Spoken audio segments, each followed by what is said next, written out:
Assalamualaikum warahmatullahi wabarakatuh. Perkenalkan, nama saya Nanda Galuh dari Skuterina akan membacakan tugas biantara bahasa Sunda. Assalamualaikum warahmatullahi wabarakatuh. Bapak Kepala Sekolah Simkuring, Bapak Ibu Guru Sekolah Hormatan Simkuring, sareng rencangan abdi anu abdi banggakeun.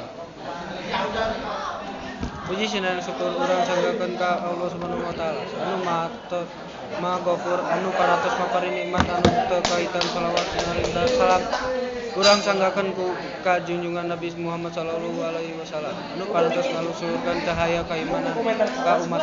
Mugi urang sadayana kalebet umat anu kenging sahabatna di dunia akhirat. Dina kasempatan ieu Simkuring bade ngadukikeun biantara singkat ngeunaan minangka jalmi muslim dengan ilmu nyaeta kewajiban. Segala hal dilakukan nggunakeun ilmu, lamun henteu nggunakeun ilmu maka segala anu dilakukan teh sia-sia. Jalma bisa dihormat ku batur lantaran pangaruhna.